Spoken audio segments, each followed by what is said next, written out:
इज़्ज़त, जलाल, हशमत, कुदरत, कलीसिया में, मसीह में, पुश्तर पुश्त, अब्दुल-अबाद, बाप, यहोवा, कदूस, पितर, पिता की होती रहे। कितने लोग यहाँ पर ज़ूम पर मौजूद हैं, यूट्यूब पे मौजूद हैं, सबको जय मसीह की, प्रेज़ द लॉर्ड, शालोम, सलाम, खुदावंद आप सबके साथ रहें और खुदावंद के वसीला से आपकी ज़िंदगियों से खुदावंद आपको बरकत दें आपके अच्छे कामों में और उसके नाम का जलाल आपकी ज़िंदगी से ज़ाहिर हो और खुदावंद के नाम की महिमा। आमीन। सो खुदावंद पे शुक्र करते हैं, सारा इज़्ज़त जलाल हम खुदावंद यीशु मसीह नासी को देते हैं। बताता चलूँ कि आज प्रभु भोज है, होली कम्युनियन है, पाक शराकत है। आप अपने पास जो है वो शीरे का और रोटी का अरेंज रखिएगा। अगर किसी ने अभी तक नहीं किया तो वो ज़रूर रख ले। सो हम खुदावंद का शुक्र करते हैं। आज का बैनर किसी ने देखा था, थोड़ा लेट अपलोड हुआ है, लेकिन किसी ने देखा था कि आज का टॉपिक क्या है? एंड सारा ने देखा है, बहन जिंदर ने देखा है और इसके अलावा बहन दीपा ने देखा है, अर्पिता ने बहन ने देखा है। किस-किस ने 40 रोज़े रखे हुए हैं? बहन दर्शना भी देखा है। That's wonderful. खुदावंद का शुक्र करते हैं, आप सबको खुदावंद बरकत दे आपके सारे अच्छे कामों में। 40 रोज़े किस-किस ने रखे हुए हैं? इट्स ओके, कोई बात नहीं, अगर रखे हैं तो क्या हो गया? ऐसा हो नहीं सकता कि काफ़ी सारे लोगों ने रखे हैं ना। हुँ। अब जब हमारा लेंट सीज़न आता है और जिसने रखे हो मुझे लिखकर बता दें। लेंट सीज़न हम इसको बोलते हैं, जब ये आता है ना 40 रोज़ों का सीज़न आता है तो हम इसको लेंट सीज़न बोलते हैं अंग्रेज़ी में। रोज़ों के अयाम, रोज़ों के दिन, उपवास के दिन जो है 40 रोज़ों के दिन आ जाते हैं। और हमारे रोज़े आने वाले हैं, यानी कहा जाता है मसीहियों के रोज़े आने वाले हैं, क्रिश्चियंस के रोज़े जो है ना, वो आने वाले हैं। यस, 5 मार्च से शुरू होंगे, बुधवार के दिन से, जिसको हम बोलते हैं ऐश वेडनेसडे वाले दिन स्टार्ट होंगे। वॉव! साहब लोग 4300 से ज़्यादा धर्म है इस दुनिया के अंदर और उनमें से अक्सर ऐसे धर्म है जिनका नया साल जब शुरू होता है ना, तो वो सोग के साथ शुरू होता है। वो रोते हुए शुरू करते हैं उसको। मसीही लोग भी 40 दिन के रोज़े में रहेंगे। इन मसीहियों में से बहुत ज़्यादा लोग जो हैं उनमें से गोश्त भी नहीं खाएँगे, डेयरी प्रोडक्ट्स भी नहीं खाएँगे, दूध, दही, लस्सी इन सारी चीज़ों से दूर रहेंगे, चाय नहीं पिएँगे, अफ़सुरदा रहेंगे। पंजाबी ते उनकी मौत हैगी, चाह ना मिले ਉਹਨੂੰ ਤੇ ਉਹ ਅੱਧਾ ਮਰ ਜਾਂਦਾ। ਜਿਹਨੂੰ ਚਾਹ ਨਾ ਲੱਭੇ, ਉਹਨੂੰ ਹੋਸ਼ नहीं आंदी। मेरे से जो मेरा छोटा भाई है वो चाय बहुत पीता है। मैं 1 दिन ਉਹਦੀ ਚਾਹ 2 दिन ਉਹਦੀ ਚਾਹ ਬੰਦ ਕਰ ਦਿੱਤੀ। मैं चाह बनानी देनी नहीं, एक कतरा नहीं देनी। वो अपने बिस्तर तो नहीं उठा। कहता मेरे को उठे ही नहीं जाता। चाय मेरे अंदर जाएगी तो मैं फिर ठीक होऊँगा। यानी इस हद तक क्रेज़ है हमारे पंजाबियों को चाय का। और साडे इंडियन पंजाबी जब मैं अक्सर उनसे मुलाकात होती है, उनके उनके रूम्स में कभी चले जाएँ तो मुलाकात हो वहाँ पर, वो चाय बनाते हैं। ਤੁਸੀਂ ਯਕੀਨ ਕਰੋ ਪਹਿਲਾ ਘੁੱਟ ਲੈਣ ਦੇ ਨਾਲ ਹੀ ਬੁੱਲ ਜੁੜ ਜਾਂਦੇ ਨੇ। ਐਡੀ ਮਿੱਠੀ ਚਾਹ ਹੁੰਦੀ ਹੈ। ਤੇ ਫਿਰ ਮੈਨੂੰ ਉਹਨਾਂ ਨੂੰ ਕਹਿਣਾ ਪੈਂਦਾ, "ਮੇਰੇ ਲਈ ਚਾਹ ਬਣਾਓਗੇ ਭਾਜੀ?" ਮੇਰੇ ਲਈ ਬਾਹਰ ਕੱਢ ਲੈਣਾ, चीनी ना पाना, चीनी मैं अपनी मर्ज़ी ना पाला।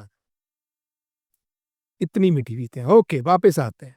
सो बहुत सारे लोग जो हैं वो गोश्त, चाय, दूध, डेयरी प्रोडक्ट्स छोड़ देंगे और मुँह भुसा जा बना के फिरेंगे कि हमने रोज़ा रखा हुआ है। अफ़सुरदा सा मुँह बना के फिरेंगे। और अजीब-सी बात ये है कि हमारे रोज़े जो हैं वो राख के बुध से स्टार्ट होंगे। राख लगवाई जाएगी माथे पर और शुरू हो जाएँगे काम। मगर प्रॉब्लम ये है कि चर्च ने इसको इम्पोज़ किया हुआ है। चाहे वो कैथोलिक हो, चाहे वो ऑर्थोडॉक्स हो, चाहे वो लूथरन हो, चाहे वो एंग्लिकन हो, चाहे वो प्रोटेस्टेंट कोई भी हो, सब फॉलो करते हैं इसको। और इसका थीम क्या है? चर्च कहता है जब इन्होंने इम्पोज़ किया इसको, चर्च के अंदर इसको लागू किया, जब चर्च ने इसको लागू किया, तो उन्होंने कहा ये 40 दिन जो हैं हम दुआ में और तौबा में ज़्यादा रहेंगे और तैयारी करेंगे अपनी। ईस्टर या रेज़रेक्शन की तैयारी करेंगे, सोग के साथ, कि हुई खुशी का दिन फिर हम मनाएँगे सोग के बाद।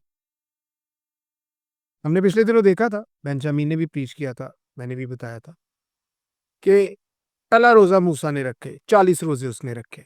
खरूज 34 की 28, सॉरी, निर्गमन, खरूज, ऊच, एक्सोडस चैप्टर 34 वर्स 28, 40 दिन तक उसने कुछ नहीं खाया पिया और वो उरब के पहाड़ पे था।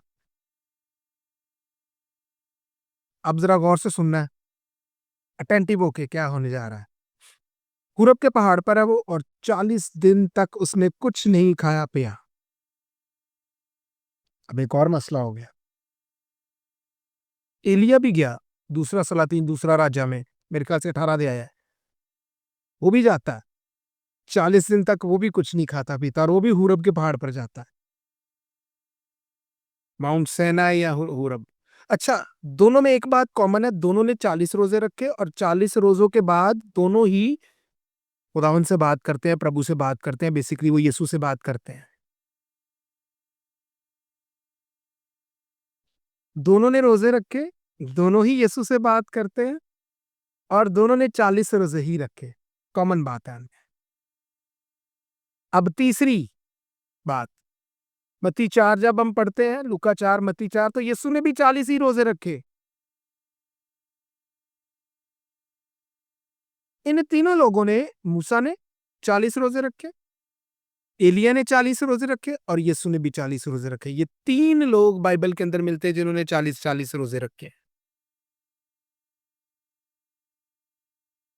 अब एक और बात सुनिए, इन तीनों ने 40 रोजे रखे हैं, ये बात समझ में आ गई सबको? ये बात समझ में आई? Need to see your hands, आपके हाथ देखना चाहता हूं।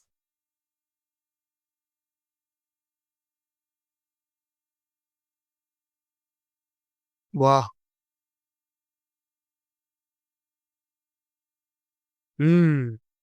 ऑलराइट, तीसरी चीज देखते हैं। तीसरी चीज, मत्ती 17 में एलिया और मूसा यीशु से मिलने आते हैं। मत्ती की इंजील 17 अध्याय, आयतें मुझे याद नहीं है, आयत जरा कोई देख के बता दे। मैथ्यू चैप्टर 17, एलिया और मूसा यीशु से मिलने आते हैं और ये दोनों वही हैं जिन्होंने 40 रोजे रखे। और लिखा है यीशु का चेहरा जो है वो सूरज की तरह रोशन और चमकदार हो गया और उसका पूरा लिबास, उसके वस्त्र सारे चमकने लग पड़े रोशनी के साथ, प्रकाश के साथ। एलिया और मूसा ये दोनों यीशु से पहले भी मिले हुए हैं। मत्ती 17 की 3 है। Thank you guys. ये दोनों पहले भी यीशु से मिले हुए हैं और ये फिर यीशु को मिलने आए हैं। यीशु को ट्रांसफॉर्मेशन की जरूरत नहीं है बेटा, कीप इन योर माइंड। वो खुद खुदा भी है बैक वक्त, वो हाइपोस्टैटिक फॉर्म में है, वो 100% ही इज अ गॉड, 100%, 100% वो खुदा है, प्रभु है, और 100%, 100%, 100% वो इंसान मनुख भी है। उनके आने से उसकी ट्रांसफॉर्मेशन हुई, वो तो ही लॉर्ड हिमसेल्फ। वो मिलने क्यों आए दोनों? मूसा बताता है लॉ को, शरीयत को, व्यवस्था को, व्यवस्था को बताता है, और एलिया जो है वो नबियों को भी दिखाता है, वो नबियों को दिखाता है। सो लॉ और नबी दोनों को रिप्रेजेंट करते हैं, दोनों। मूसा लॉ को यानी शरीयत व्यवस्था को रिप्रेजेंट करता है, दर्शाता है, और एलिया जो है वो नबियों को दर्शाता है, क्योंकि पुराने अहदनामा में नबियों ने जितनी पेशन गोइयां की, जितनी नबूवतें की, जितनी भविष्यवाणियां की यीशु के बारे में, वो पूरी हो चुकी थी, तो वो यीशु के पास आए हैं। यानी पुराना नेम पूरा यीशु के सामने खड़ा हुआ है,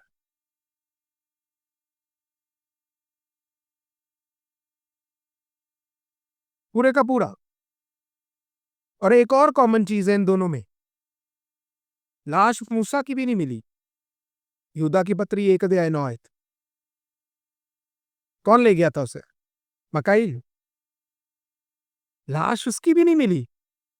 और एलिया भी जिंदा ही उठा लिया गया, दूसरा राजा 2 की 11। दूसरा सलातीन सेकंड किंग्स, शायद मैं पहला सलातीन था, सॉरी, वो पहला राजा था वो, 18 अध्याय। यहाँ पर दूसरा सलातीन दूसरा राजा, 2 अध्याय आए। Second Kings chapter 2 verse 11। ये दोनों ही उठा लिए गए। मूसा की लाश आज तक किसी को भी नहीं पता।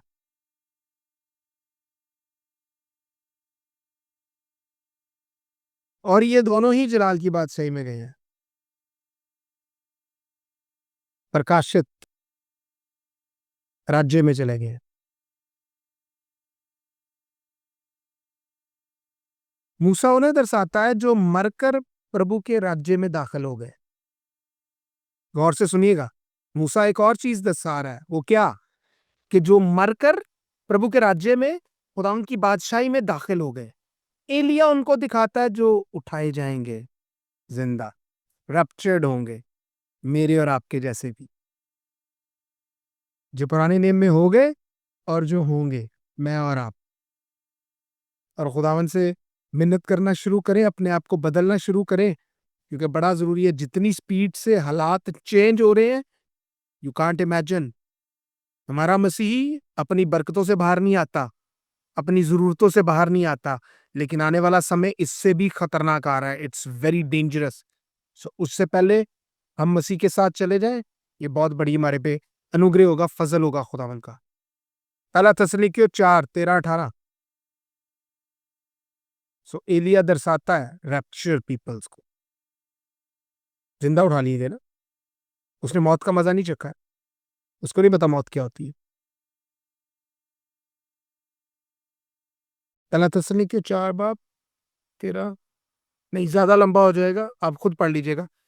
4 अध्याय 13 से 18 है, जरूर पढ़ लीजिए। वापिस आते हैं चर्च के अंदर। यीशु ने भी 40 रोजे रखे, यीशु ने भी 40 रोजे रखे हैं। हम जो मसीही परिवारों में पैदा हुए हैं, मसीही घरानों में पैदा हुए हैं, हमें बचपन से सिखाया गया, yes there is a Lent season, रोजों के आयाम आ गए। ਉਸ ਤੋਂ ਬਾਅਦ ਸਾਨੂੰ ਤੇ ਬਚਪਨ ਤੋਂ ਇਹਦਾ ਪਤਾ ਨਹੀਂ ਹੁੰਦਾ ਸੀ, ਸਾਨੂੰ ਇਹ ਕਹਿੰਦਾ ਫਟਾਫਟ ਆਵੇ ਗੁੱਡ ਫਰਾਈਡੇ, ਆਪਾਂ ਖਾਵਾਂ ਪੀਵਾਂਗੇ, ਇੰਜੋਏ ਕਰਾਂਗੇ, ਨਵੇਂ ਕੱਪੜੇ ਪਾਵਾਂਗੇ, ਤੇ ਨਾਲ ਹੀ ਆਵੇਗਾ ਇੱਕ ਦਿਨ ਤੋਂ ਬਾਅਦ ਰੈਜ਼ਰੈਕਸ਼ਨ ਡੇ, जिसको हम ईस्टर कहते हैं। ओहो, वाह जी वाह, वाह जी वाह, उस दिन भी मौजा करांगे, छुट्टियां होंगियां। लेकिन जब अब होश आई तो पता चला किधर क्यों जा रहे हैं। इंडिया नहीं, अराउंड द वर्ल्ड ये बड़ा पॉपुलर हो गया है सिस्टम। 40 रोजे रखने, 40 रोजे रखने, आप 40 रोजे रखेंगे, मसीह के साथ वाले कुर्सी पे आपकी कुर्सी लग जानी। ये सिखाया जाता है। आज भी हमारे ग्रुप के अंदर 4-5 ग्रुप में से एक ग्रुप है, उसमें एक साहब ने लगाया, वो अपने अपने नाम के साथ अपोस्टल लगाते हैं, रसूल लगाते हैं, और रसूल साहब को यही नहीं पता कि 40 रोजे क्या बाइबल के मुताबिक है या नहीं। बाय द वे, इसको रोमन कैथोलिक भी, ईस्टर्न ऑर्थोडॉक्स भी, लूथरन भी, एंग्लिकन भी, हमारे जैसे प्रोटेस्टेंट भी, सब इसको फॉलो करते हैं। और इसका शुरू जो है ना, वो ऐश वेडनेसडे से होता है। मजे की बात है, राख का बुद्ध जिसको कहते हैं। किस किसने आज तक राख लगवाई है अपने माथे पे? कोई गल नहीं, मैं कुछ नहीं कहूंगा, मैं इसको बोलूंगा नहीं, क्योंकि नहीं ना पता हमें। इट्स ओके, फाइन, हमें नहीं पता। बस 5 लोगों ने कन्फेस किया, हाँ जी, हंसी लवाई है। किस किसने आज तक इबादत में गया है और पादरी साहब ने बुला के उत्थे राख लाई है, राख मंगाई है उन्होंने, ते राख नाल सलीब बना देंदे ने मत्थे उत्ते। किस किसने लगवाई है? इट्स ओके, कोई बात नहीं, मैं कुछ नहीं कहूंगा, मैं पहले ही कह देना, मैं कुछ नहीं कहूंगा, क्योंकि पता नहीं है ना, अभी सीख रहे हैं ना, तो इसलिए I will not say any word, कुछ नहीं कहूंगा। Alright, there are many peoples, okay, that's an honest answer. जब तक हमें किसी चीज का पता नहीं है, हम कुछ भी करते हैं, फॉलो करते हैं, तो हमारी इग्नोरेंस जरूर है, बट वी डोंट नो, हमें पता नहीं होता। सो रोजों का शुरू भी ना अफसोस के साथ ही होता है, ऐश वेडनेसडे। अगर किसी को याद हो तो मुकाशफा की स्टडी में मैंने आपको बताया था कि जो रोम का शहंशाह होता था, उसका मंदिर ज़्यूस से भी पहले होता था, और उसके मंदिर में जाकर हर शख्स को लाजिम था कि वो कहे कि जो बादशाह वक्त है, जो राजा है रोम का, पूरे जो हुकूमत करता है, वो खुदा है। और उसके लिए वो क्या करता था, एक वेदी, एक मज़बा बना होता था, उसके ऊपर आग जल रही होती थी, उसके ऊपर राख पड़ी होती थी। एक चुटकी लेता था खुशबू की और उसके ऊपर डालता था और उस राख को या तो अपने माथे पे लगा लेता था या अपने हाथ पर लगा लेता, और फिर बाहर निकलता था। उस राख को माथे पर या हाथ पर देखकर उनको अलाउ किया जाता था, इजाज़त दी जाती थी कि वो क्या करें, शॉपिंग कर सकते हैं, बिज़नेस कर सकते हैं। क्योंकि इन्होंने एलिजेंस शो की है। उसके बाद वो अपने इस्तरात को मानते हैं, अपोलो को मानते हैं, ज़ूस को मानते हैं, बाल को मानते हैं, जिसको भी मानते हैं उसकी पूजा कर सकते हैं। लेकिन पहले पूजा किसकी करनी है? राजा की, शहंशाह की, जो बादशाह वक़्त है, जो एम्परर है उस टाइम का, उसकी करनी है। हमने मकाशफ़ा की स्टडी में, जब अभी हम कलीसियाओं की स्टडी पे पढ़ रहे थे, तो हमने देखा था, ये कानून मौजूद था और इसी कानून को डिफ़ाइन करता है कौन? मकाशफ़ा 13 अध्याय। छाप होगी 666 की। आपको याद है जब कोरोना था, हम किसी मॉल में किसी जगह पे एंटर नहीं हो सकते थे जब तक हमारे पास एक पास नहीं होता था ग्रीन, जिसके ऊपर लिखा होता था कि 7 दिन पहले इसका टेस्ट किया गया था, ये कोरोना से बिल्कुल फ्री है, ये एंटर हो सकता है। आप यकीन माने हम छोटी शॉप्स में भी यहाँ पर एंटर नहीं हो सकते थे, कुछ भी लेने के लिए। आपको जॉब में के लिए जाना है, दिखाना पड़ेगा। आपको मॉल में जाना है, दिखाना पड़ेगा। आपको दुकान में जाना है, ये दिखाना पड़ेगा। इसलिए मैं कह रहा हूँ खुदावंद से मिन्नत करें कि खुदावंद हमें टाइम से पहले उठा के ले जा, ताकि हम ये, हाँ, हम और हमारे खानदान ये चीज़ें ना देखें। सो क्या चर्च क्या कहता है ऐश वेडनेसडे पे? राख के बुत पर कहता है कि जनाब वो लगाते हैं, मेरे ख्याल से, ये मेरा ख्याल है क्योंकि मैंने कभी लगवाई नहीं, मैंने कभी एक्सपीरियंस ही नहीं किया। मैं हमेशा जब से होश संभाला है बचपन में कभी माँ-बाप ने नहीं जाने दिया, और जब बड़े हो गए तो कभी ड्यूटी से कभी छुट्टी नहीं मिली और हम कभी गए ही नहीं। लेकिन मुझे ये अंदाज़ा है कि कहा जाता है, शायद कहा जाता हो, कोई मुझे गाइड कर दे कि कहा जाता है कि नहीं, कि तू राख है और राख में खाक है और खाक में ही लौट जाएगा। इस कॉन्सेप्ट को भी लिया जाता है पैदाइश 3 की 19 को, उत्पत्ति 3 अध्याय 19 आयत, जेनेसिस चैप्टर 3 वर्स 19 को लिया जाता है। थैंक यू बेटा मोनिका। बेटा मोनिका जोसेफ बता रही है कि हाँ, ये भी कहा जाता है, ये भी बोलते हैं। बेटा मोनिका मुझे बताइएगा कि एग्ज़ैक्ट वर्ड क्या बोलते हैं, जो पादरी यहाँ जो भी फादर है व्हाट्सएवर जो भी है, वो और इसके अलावा क्या यूज़ करते हैं? और हमारे मैक्सिमम मसीह इसको परफ़ॉर्म करते हैं, मैक्सिमम। मैं कभी इस बात को नहीं समझा था कि वाइज़ उपदेशक की पुस्तक पहला अध्याय उसकी 18 आयत में लिखा हुआ है कि बहुत सारा ज्ञान, इल्म अफ़सुर्दा कर देता है, और वाक़ई ये बात दुरुस्त है कि बहुत सारा इल्म अफ़सोस की तरफ ले जाता है, दुःख की तरफ ले जाता है।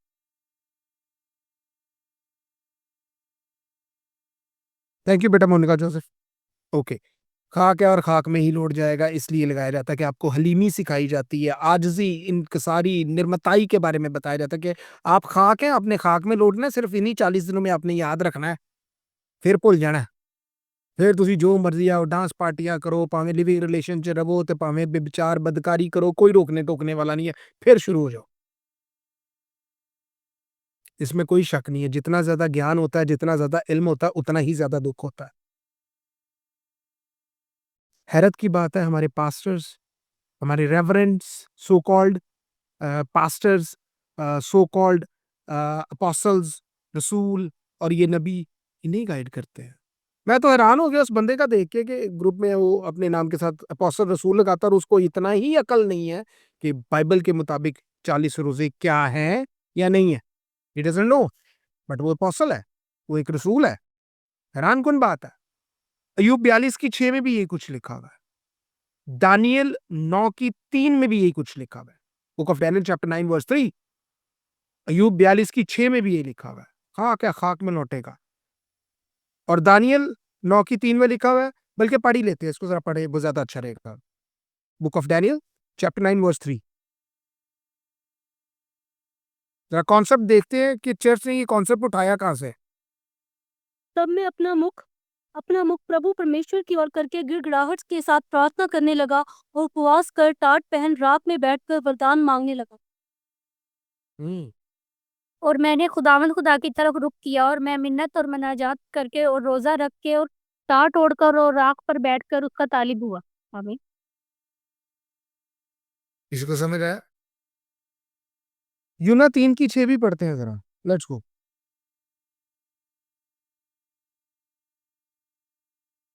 पास्टर यूहन्ना यूना, बुक ऑफ जोना 3:6।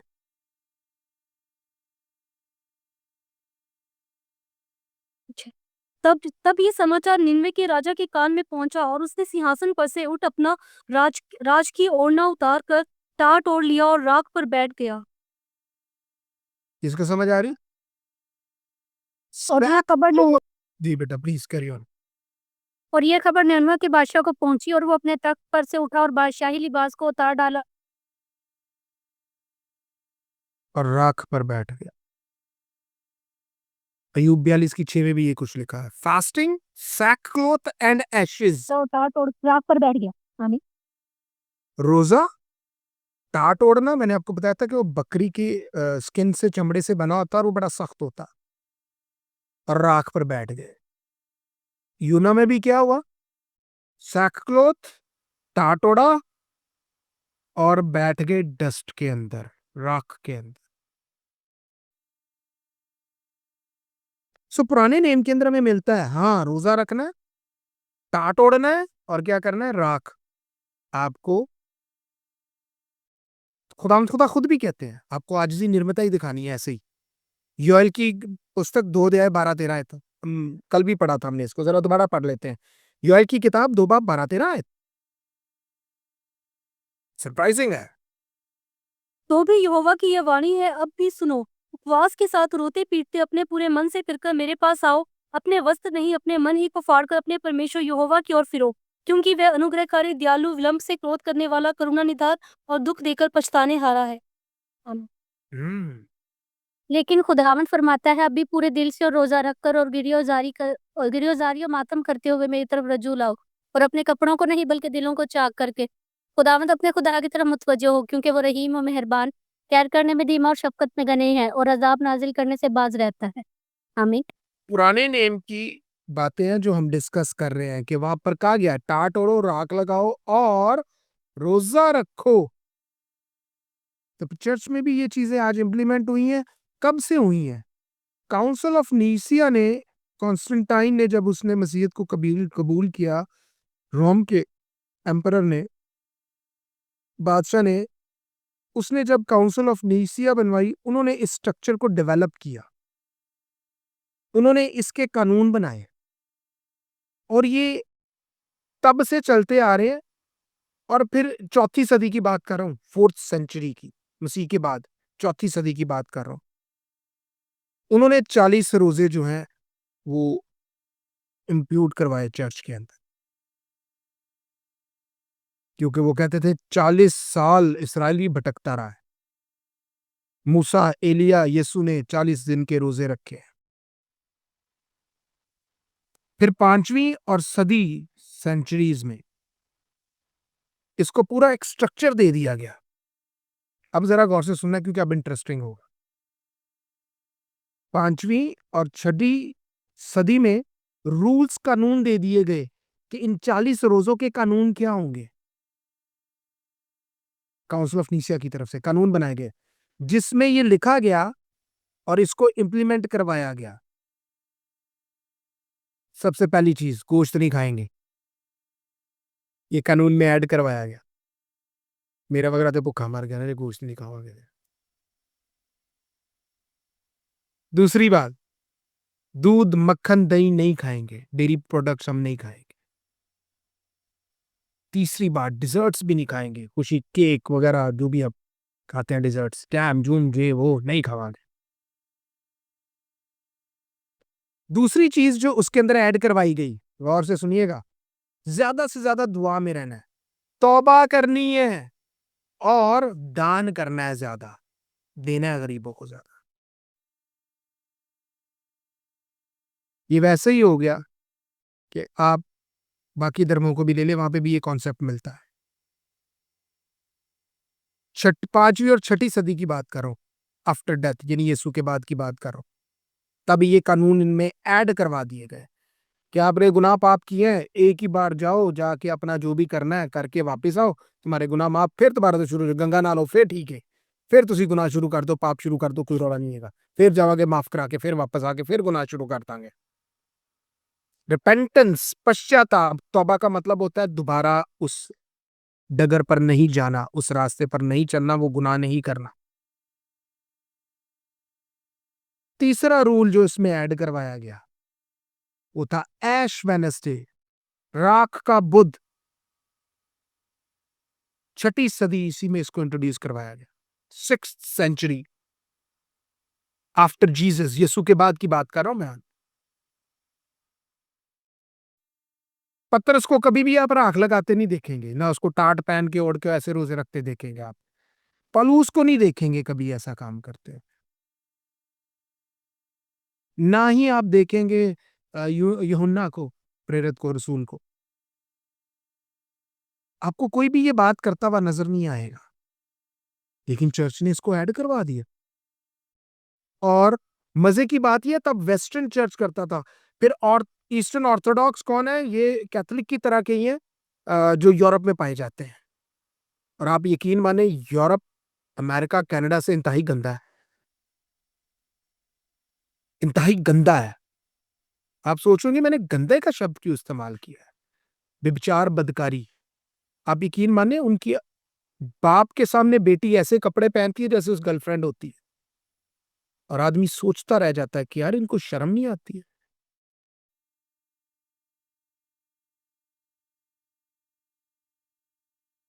आगे चलते हैं। 6ठी सदी ईसी में ये लागू कर दिया गया, और उसके बाद फिर आहिस्ता जब 1000 साल में आए, 1000 साल, 11 साल, 12वीं सदी में आए, तो ये चीजें जो है ऑल ओवर द वर्ल्ड फैल गई। 16वीं सदी में जब प्रोटेस्टेंट आए, लूथरन्स आए, उनमें भी फैल गया सब कुछ। और आज आपके प्रोटेस्टेंट मैक्सिमम चर्चेस सब ये काम करते हैं। सब ने ऐश वेडनेसडे की इबादतें रखवाई होगी। पादरियां ਨੂੰ ਤੇ ਮौज ਲੱਗ ਜਾਂਦੀ ਹੈ ਨਾ, ਕਿਉਂਕਿ ਚੰਦਾ ਚੁੱਕਣਾ ਹੁੰਦਾ ਨਾ ਉਸ ਦਿਨ, ਉਹਨਾਂ ਨੇ ਤੇ ਭੱਜ ਕੇ ਕਰਾਣਾ ਹੁੰਦਾ ਹੈ ਕਿ ਭਾਈ ਚੰਦਾ ਤੇ ਲੱਭੂਗਾ, ਛੱਡੋ ਪਰਾਂ। ਕੋਈ ਦੋ ਕੁ ਮੁਖੱਯਰ ਹਜ਼ਰਾਤ ਜਿਹੜੇ ਚਰਚ ਦੇ ਤਰ੍ਹਾਂ ਥੋੜੇ ਸਾਊ ਹੁੰਦੇ ਨੇ, वो कोई 2-3 देगे बिरयानी की दे देते हैं, लो जी मौजा लग गई। कलीसिया को ये नहीं समझाएंगे कि ये बिब्लिकल नहीं है। सो चाहे रोमन कैथोलिक हो, ईस्टर्न ऑर्थोडॉक्स हो, एंग्लिकन्स हो, लूथरन्स हो, प्रोटेस्टेंट हो, ये सब के सब इसको फॉलो कर रहे हैं और ऐसे ही कर रहे हैं।